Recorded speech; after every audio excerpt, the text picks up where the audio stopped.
Welcome to a mini preview of Titles, Text, and Tough Love. ChatGPT as your studio sidekick. This is a talk I'm giving or have given at the Fran Ryan Center in Columbus, Ohio on February 26, 2026. Generally, those talks are recorded by the City of Columbus and placed on their YouTube channel. If and when that happens, I will post the link below. These slides are also downloadable in PDF format from my website, and there's a link below for that. Again, this is a mini preview about using ChatGPT as a studio sidekick when you're working, creating titles, statements, proposals, and critiques. It is not about AI-generated art. I'm Dana. I'm an abstract painter.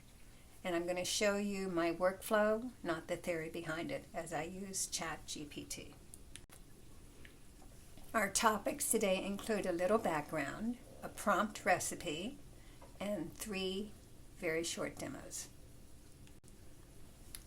Artificial intelligence is a big umbrella today. There are lots of things under it, everything like from using Google to tell you what time you're going to arrive and how the traffic is. But I'm interested in using it as a language artificial intelligence. It drafts and organizes documents for me, and it helps critique my paintings.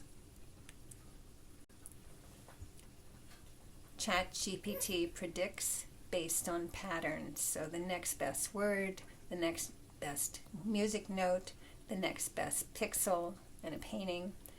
It's great for drafts, but it's not a truth machine.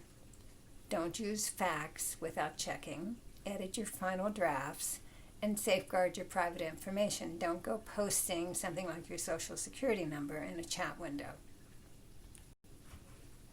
When you start using it, the free version is plenty. The paid version just makes it smoother if you're going to use it a lot, which I do. So prompts are how you talk to chat. I like to think of chat as another person that I'm talking to. And when I tell it to do something, it's like my studio assistant. I'm very clear about what I want. I can tell it what to avoid. I can say what kind of output I want. I can say, look at this painting and give me 12 titles. Number them. Make them 2 to 4 words each. When I'm satisfied with the initial result, that's great. But a lot of times, I want something more specific. And so I come back and make the prompts better. I say, give me 10 more titles. Make them collector friendly. I want something that's going to help sell my art. Make them mysterious. I have a new series I'm working on. I'm talking to it each time. And when I say talking, I can do voice entry, but generally I'm typing. So I will be using canned demos that I've already done, but the layout is I'm going to talk about what we're going to do in the demo, then I'm going to show you the canned demo and the results. First one, titling a painting. This painting was made by Rixie Mayer Middleton. She's an artist here in Columbus, Ohio. She gave me permission to use it in my demos. So I'm going to ask Chat to title this art using that prompt recipe. So here's the plan. We're going to give Chat a prompt. We're going to say what we want. We're going to follow up if we're not happy once or twice to change the style of that response. Note that I uploaded the picture of the painting, but I could have described it using color, shape, mood, mentioning it had little wrens in it, that it was a big hibiscus plant. But it was easier for me just to upload the painting. So here's the canned demo. The yellow prompts are prompts that I wrote for Chat, and the blue are the replies based on that. As you can see, Chat, I asked for only 5. I mean, this slide is only so big. So it gave me first replies, and then I wanted something ethereal, and then I asked for something mysterious.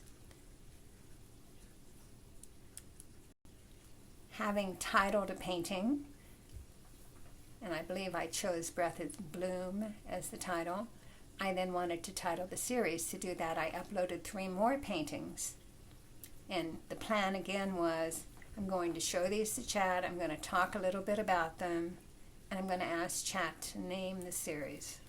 Now, because I had already pick Breath in Bloom as a title for the first painting, I could, when I actually did the demo, say that I like Breath in Bloom as a title. And so I wanted 10 series titles that were workable for all 4 paintings, but kept it in that direction that I had already set it in. I wanted something that went with, that Breath in Bloom would be part of that whole series. So chat gave me 10 replies, the best aligned ones, and some more poetic ones. I could have iterated back and forth, but this is a demo, and they're not my paintings. Having named a painting in a series, I wanted to write an artist statement for Rixie. I didn't have a lot of information, may not all be correct, but I asked Chat, giving it name, medium, education, award, studio, where she's from. I wanted an artist statement that she could use to post when she's showing her series. It's very important for you to be aware that when I made this request, I did not start a new chat window. I made this request in the same chat discussion that we had had about naming the paintings, and that's very important.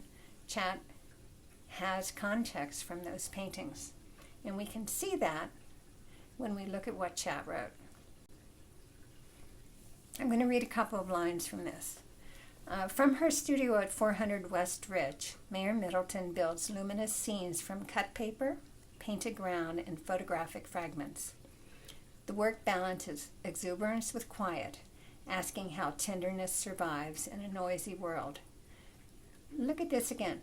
Luminous scenes from cut paper, painted ground, and photographic fragments. There was nothing in the short bullet list that I gave to Chat that talked about that. We did not talk about how the paintings were made when we named them. But Chat has seen these paintings, and because all of this information was in the same chat discussion, Chat had context and could write this description, not just from the bullet notes that I gave it, but from what it observed. Doesn't really see, from it observed from the paintings before. That's, to me, is the strength of using Chat in my studio. So my third demo is about how I use Chat as kind of a second brain when I'm stuck. I had this terrible accident. I accidentally switched mediums in midstream, and so my observation, working on a series called Chromatic Coastlines. My observation was that I'd been working in acrylic for the reasons that you see here under the acrylic phase, and I had accidentally started painting on it in oil. You can't, at least I can't, and wouldn't go back. But it now was softer. It didn't have that high chroma. It didn't have separation of zones. I wanted it to look like the other paintings, and I was a little bit at a loss of how to make that happen. So I uploaded it to Chat and said, talk to me about this. What do you think? And Chat suggested I test orientation because we wanted to keep it in the coastline concept. So I turned it in 4 directions. For each direction, Chat made the comments that you see here on the page. And interestingly enough, I liked the third one along, and that was Chat's favorite too. So that's the one I chose to work on. The next step was to ask Chat to critique it, tell me what it needs. And the assessment included the fact that the bottom left needed to be darker, the struggle for who's boss between the pink and the orange, and it's chromatic coastline, so I need a shoreline edge. I often will photograph my paintings in black and white so that I can see that they're not just all midtones, but when you look at the first black and white one, you can see it is pretty much all midtones. Chat suggested that I darken that lower left, and I made some other changes to the painting. I went home. Came in the next day, and a couple of things bothered me. One, the white was going off the page at the top, and I didn't like that. And I really didn't like that dark left corner.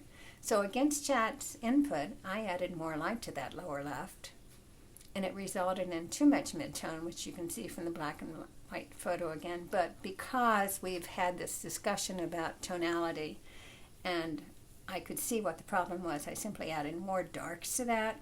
And so now I'm happy that I have a coastline. I'm happy that it's a little lighter than it was, but I still have a good full range of value. That's my experience using chat for critiquing. Besides critiques, I use it for proofing my writing, helping me with pricing strategy, staying competitive when I enter into a show. So these slides can be downloaded, again, from the link below. This is a very high-level view of what the talk is about. If you have any questions, reach out to me. Thank you. Bye-bye.